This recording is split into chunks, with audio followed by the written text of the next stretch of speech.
Graça e paz para todos os nossos seguidores aí do grupo, aliás, do grupo não, tá tanto grupo que a gente pensa só em grupo, né? Do nosso canal Respostas Heresias, né? Nós estamos mais uma vez aqui, né, para falar sobre mais um assunto do catolicismo romano. Pedro foi o primeiro Papa, né? Será que Pedro foi o primeiro Papa, como alguns assim dizem, no catolicismo romano? A Igreja Católica Romana considera o apóstolo Pedro como a pedra fundamental, né, sobre a qual Cristo edificou a sua igreja. Né? Para fundamentar esse ensino, apela principalmente para a passagem de Mateus 16, verso 16 ao 19. Né? Vamos ler esse texto aqui para ficar bem compreensível. E Simão Pedro respondendo disse: Tu és o Cristo, o Filho de Deus vivo. E Jesus respondendo disse-lhe: Bem-aventurado és tu, Simão Barjona, porque não te revelou a carne e o sangue, mas meu Pai que está nos céus. Pois também eu te digo que tu és Pedro, e sobre esta pedra edificarei a minha igreja, e as portas do inferno não prevalecerão contra ela. E eu te darei as chaves do reino dos céus, e tudo que ligares na terra será ligado nos céus, e tudo que desligardes na terra será desligado nos céus, né? É bem interessante que eles pegam essa passagem bíblica para fundamentar sua crença de que Pedro foi o primeiro Papa, como Jesus, né, tinha dito a ele. É bem interessante isso aqui. Mas as Escrituras ensinam que Cristo ordenou um homem para estar acima de todos, os outros em sua igreja. Será que Cristo ordenou isso? Podemos encontrar qualquer autoridade escriturística para o ofício de um Papa, um Supremo Pontífice. Os cristãos primitivos reconheceram a Pedro como tal, como primeiro Papa. Né? São algumas indagações que nós fazemos para desvincular esse pensamento católico romano sobre Pedro. Não é? Pedro jamais assumiu no seio do cristianismo nascente a posição e as funções que a teologia católica romana procura atribuir-lhe. O substantivo feminino Petra, né, designado no grego uma rocha grande e firme. Preste atenção. Petra, né?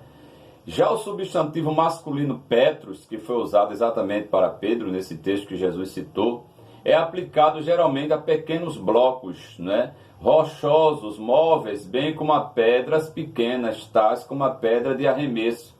Pedro, conforme o texto que nós lemos aqui em Mateus, e Mateus é bem interessante que ele escreveu para os judeus. Nós sabemos disto aí, quem não sabia, fique sabendo. Mateus endereçou o seu evangelho aos judeus, né? E ele deixa bem claro, né?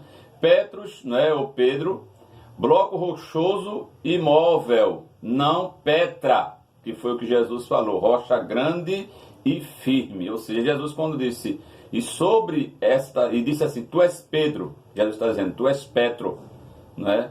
Tu és um fragmento de pedra, né? Tu és uma pedra pequena. E sobre esta pedra, que é Petra, não é? Que era ele mesmo, a afirmação que Pedro tinha dito sobre Jesus, né? E sobre esta afirmação que tu disseste, Jesus ali fez um trocadilho, não é? É bem interessante de conhecer o grego por causa disso. E sobre esta Petra, que é a tua afirmação de que eu sou o Filho do Deus vivo, eu edificarei a minha igreja.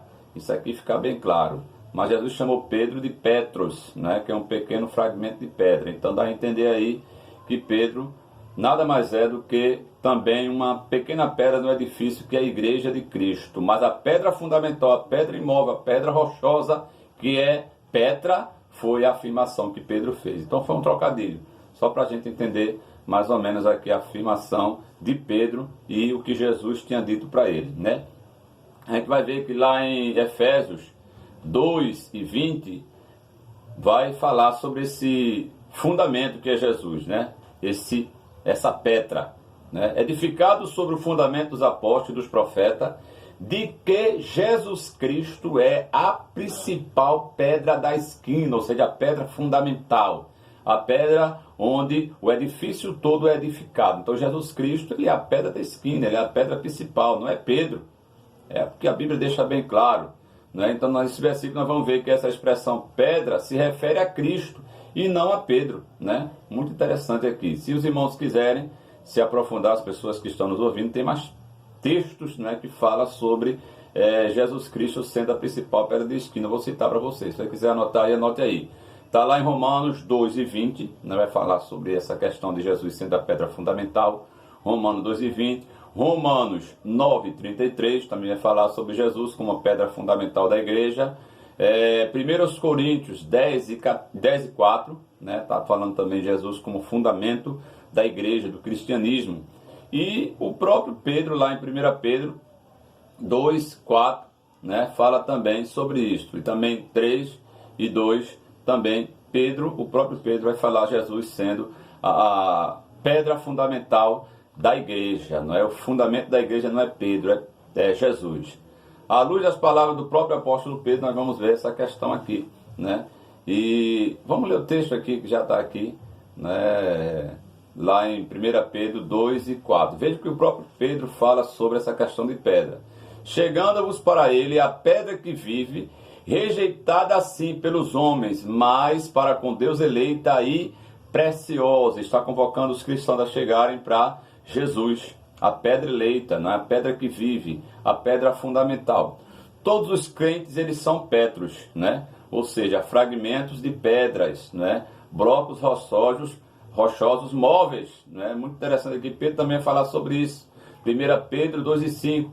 Vós mesmo, como pedras que vivem, sois edificados, casa espiritual, para ser de sacerdócio santo, a fim de oferecer sacrifícios espirituais agradáveis a Deus por intermédio de Jesus Cristo. Pedro está falando que cada cristão que crê na pedra fundamental que é Jesus, ele é uma pedra também, não é? Petros, ele aqui usa a expressão grega Petros para mostrar que todo cristão, ele também é uma pedra, diferentemente, né, de rocha, que é o Senhor Jesus Cristo, né? Isso aqui é muito interessante a gente saber isso.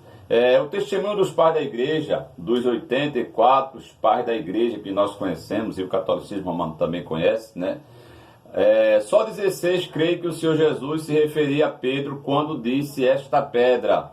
Somente 16 dos 83 pais da igreja, considerado tanto no protestantismo como no catolicismo romano, somente 16 acreditaram que essa expressão de Jesus se referia a Pedro, né? Uns dizem que essa expressão se refere à pessoa de Cristo, ou seja, a confissão que Pedro acabara de fazer, e outros ainda, todos os apóstolos. Portanto, se apelarmos para os pais da igreja dos primeiros 4 séculos, as pretensões da igreja romana com referência a Pedro redundam em sofisma. Só a partir do século 4, né, do ano 300 e pouco, né, já chegando no ano 400, começou-se a falar a respeito da possibilidade de Pedro ser a pedra fundamental da igreja. E isso estava intimamente relacionado com a pretensão exclusivista do bispo de Roma. Ou seja, eles queriam colocar o bispo de Roma, né, no patamar acima dos outros, e queriam incorporar Pedro como o primeiro papa, e os demais sucessores lá dos bispos de Roma seriam os sucessores de Pedro, né? Já era a pretensão da igreja de um homem só dominar todo o cristianismo, e nunca foi pretensão de Cristo, isto segundo o Evangelho. Mas a Bíblia diz que Cristo é o cabeça da igreja. Efésios 5:23 fala que Cristo é o cabeça da igreja e não o Papa. Tiago e João vieram certa vez, não é, a Jesus perguntando se um deles sentaria a sua mão direita ou a sua mão esquerda. Muito interessante. E em outras versões, aliás, em outra passagem bíblica, diz que foi a mãe que influenciou ele, né? De Tiago e João, ou seja, os Boanerges, filhos do trovão, foi influenciado, né? Porque nos reinos orientais, os principais ministros de Estado com autoridade romana, né? Muito interessante aqui, estavam sempre nessas posições, uma à direita, uma à esquerda. E o reclamo, né, que eles faziam era exatamente esse, eles quererem estar acima dos outros apóstolos, como a Igreja Católica, que destacar Pedro, né? Muito interessante essa questão aqui. Se o reclamo católico romano é verdadeiro, parece que Jesus teria explicado que daria o lugar da direita para Pedro, né? Jesus, se ele fosse acatar esse pedido de Tiago e João, ele diria, não, vocês não podem ficar nem na direita nem na esquerda, vai ser de Pedro. Pedro vai ser o fundamento da igreja, vai ser o meu substituto aqui na terra. Né? Muito interessante, Jesus não falou nenhum disso. Jesus não criou nenhuma vaga, nem à direita, nem à esquerda. Veja a resposta de Jesus, está lá em Marcos 10, 35 ao 43, né? Vós sabeis que os príncipes dos gentios exercem domínio sobre eles, e aqueles que são grandes exercem domínio sobre ele. Mas não será assim entre vós. Que coisa bonita, né, irmão? E a gente vai ver que ele, Jesus completa, né, dizendo, vocês vão ser servos dos outros, né? Quem quiser ser o maior entre vocês, seja o servo de todos, né? Nessa frase, Jesus afirmou claramente que nenhum deles deveriam ser um dominador sobre os outros. Em lugar disto, ele ensinou uma igualdade, negando claramente os princípios que estão envolvidos em ter um Papa regendo toda a igreja como bispo dos bispos. Então não tem respaldo bíblico, né, essa questão de um homem dominar toda a igreja, né? Muito interessante. Jesus ensinou mais tarde o conceito de igualdade, advertindo os discípulos contra o uso de títulos lisonjeiros, tais como pai, né? A palavra papa significa o que? Pai. Rabi, ou mestre, pois um só é o vosso mestre, disse ele, né? E vós todos sois irmãos. A ideia de que um deles era para ser exaltado a posição de papa, guru ou guia espiritual está em flagrante contradição com essa passagem. Né? Muito interessante aqui, você colocar alguém acima de outros na questão espiritual não tem respaldo bíblico. A Bíblia diz que o apóstolo Paulo diz, considerai a todos maiores do que vocês. A questão de humildade é muito importante, né? Nessa questão do Papa. Mas vamos lá. Pedro foi o primeiro Papa. Primeiro, nós vamos entender que Pedro nunca foi Papa, né?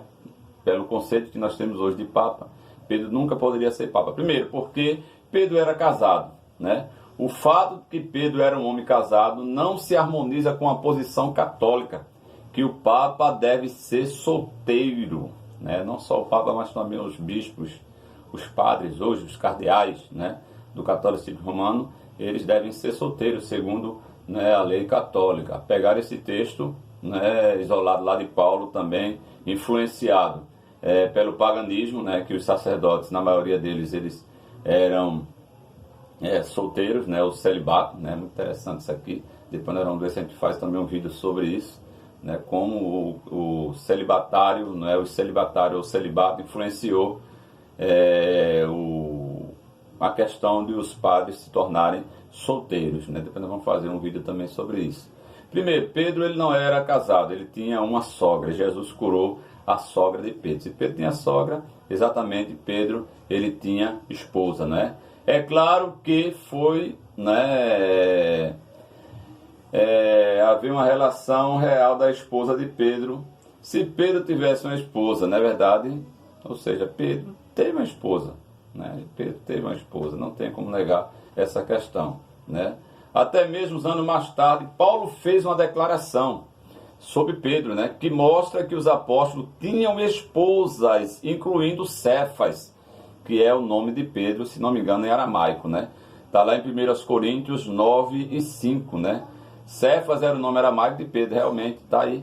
E 1 João 1 e 1, aliás, João, Evangelho de João 1 e 42. Deixa eu assim, eu fiz uma confusão aqui, né? Lá em 1 Coríntios 9 e 5, Pedro, ele é citado ali por Paulo, né, como tendo esposa, não só ele, como outros apóstolos também. Então Paulo cita depois de algum tempo que Pedro tinha esposa, porque tem gente que diz assim, não, depois que Pedro começou a seguir Jesus, ele se divorciou, ele se largou da esposa e foi só ver o evangelho. Não, Pedro, ele, segundo Paulo, ele continuava casado, tendo a sua esposa mesmo, pregando o evangelho, mesmo servindo a Deus, continuava tendo a sua esposa. Então não tem respaldo bíblico para dizer que Pedro se tornou celibatário depois de seguir Jesus. Não tem, de maneira nenhuma. Isso aí cai por terra aqui nesse texto que o próprio apóstolo Paulo vai falar lá em 1 Coríntios 9 e 5.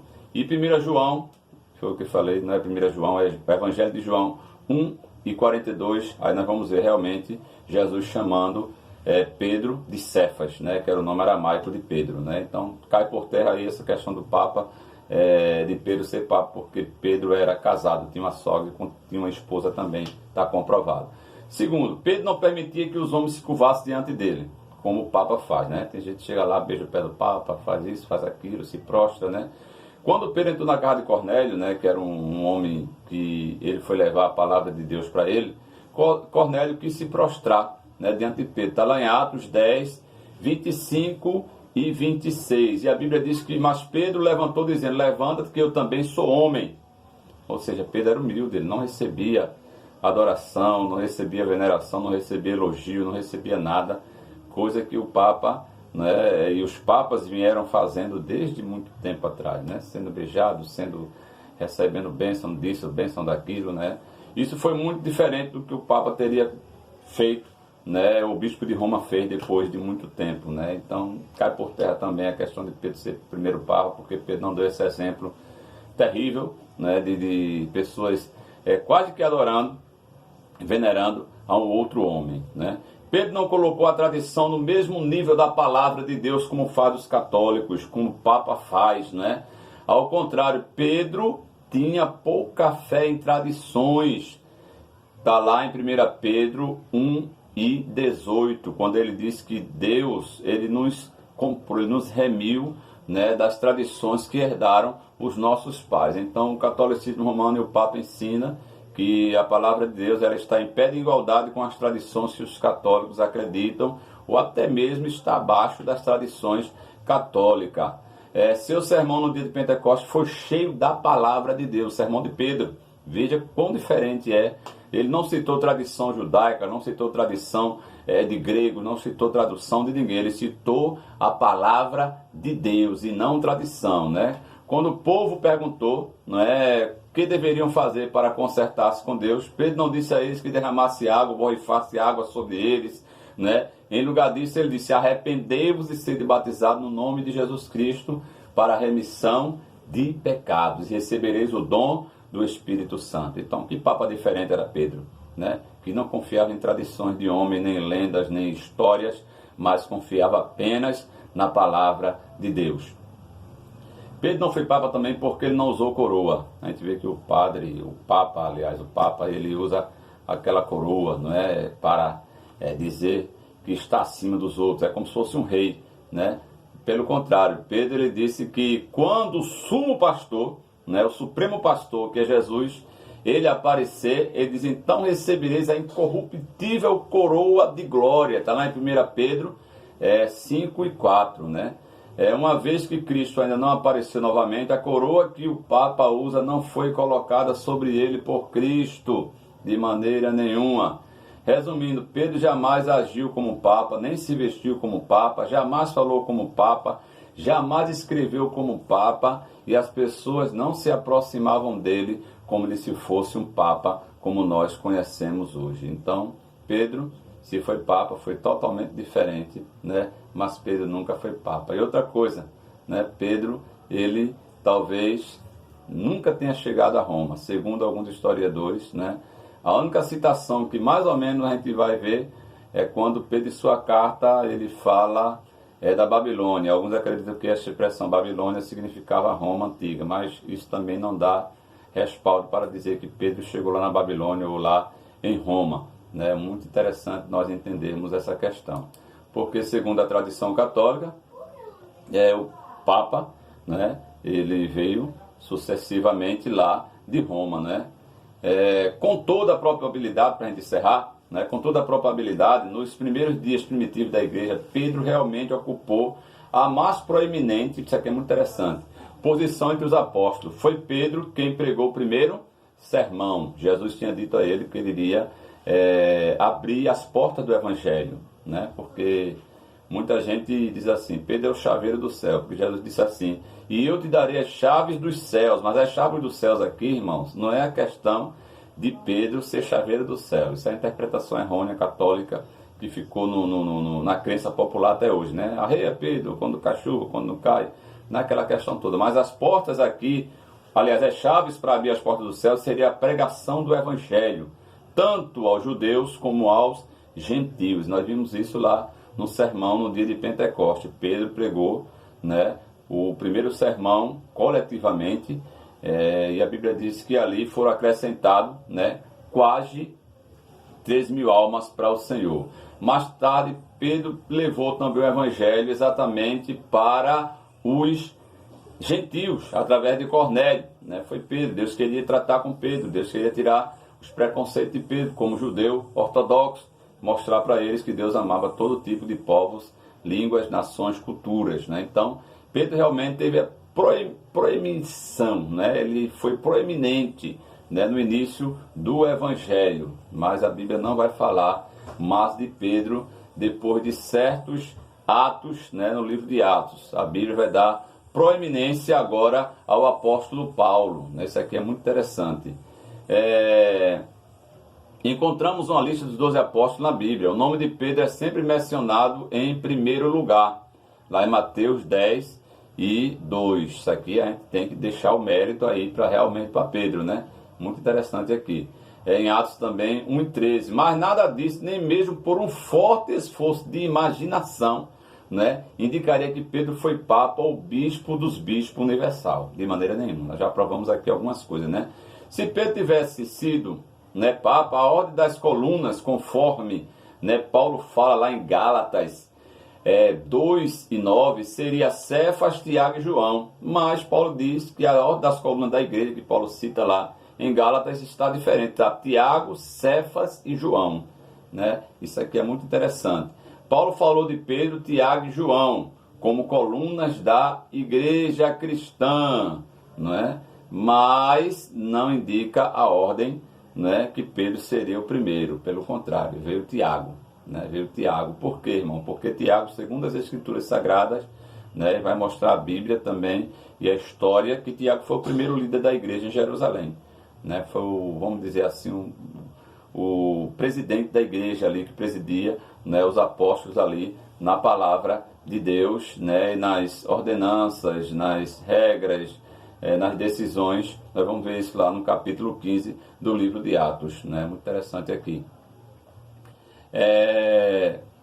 Paulo, não é, ele falou de Pedro, Tiago e João, mas Paulo também foi um grande homem de Deus. Ele podia dizer: em nada sou inferior aos mais excelentes apóstolos. Está lá em 2 Coríntios 12:15. Mas se Pedro tivesse sido o supremo pontífice, o Papa, então certamente Paulo teria sido, de algum modo, inferior a ele. É coisa interessante, né?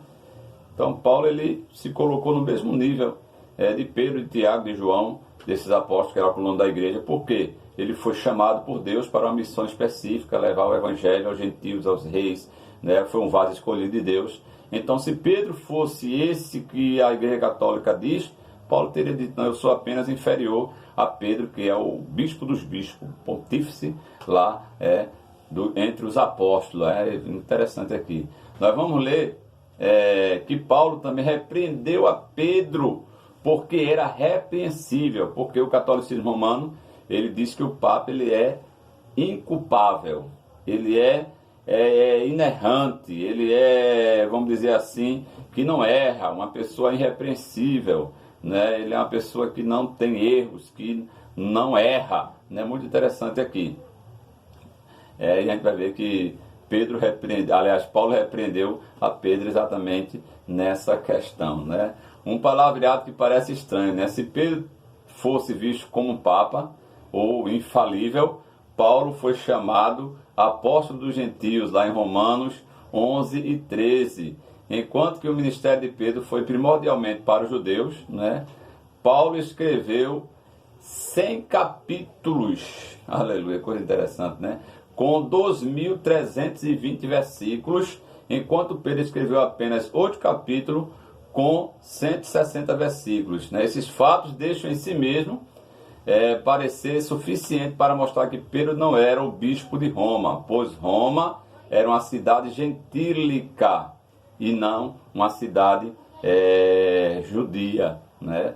Roma totalmente gentia, principalmente naquela época era o Império Mundial da época.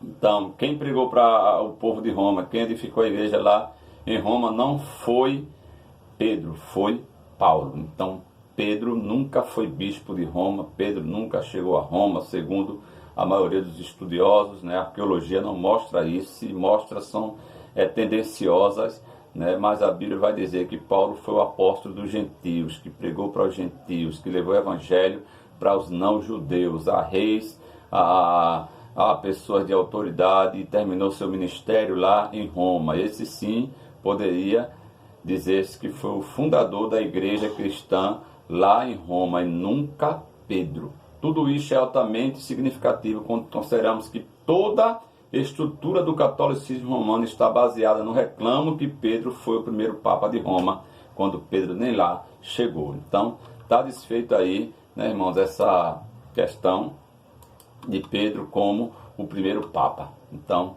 é inconfundível, a Bíblia deixa bem claro que Pedro nunca foi Papa, que os seus sucessores, que hoje se dizem sucessores de Pedro também, nunca tiveram autoridade de Cristo para isso, nem para a igreja, nem para ninguém. Amém? Que Deus abençoe. Jesus nunca quis que um homem só dominasse a sua igreja. O cabeça da igreja é o Senhor Jesus. Que Deus possa te abençoar em o nome do Senhor Jesus. E continue seguindo, deixe seu like, se inscreva aí no nosso canal Respostas Heresia, divulgue ele. Nós vamos estar tratando de muitos outros assuntos aqui também, em nome de Jesus.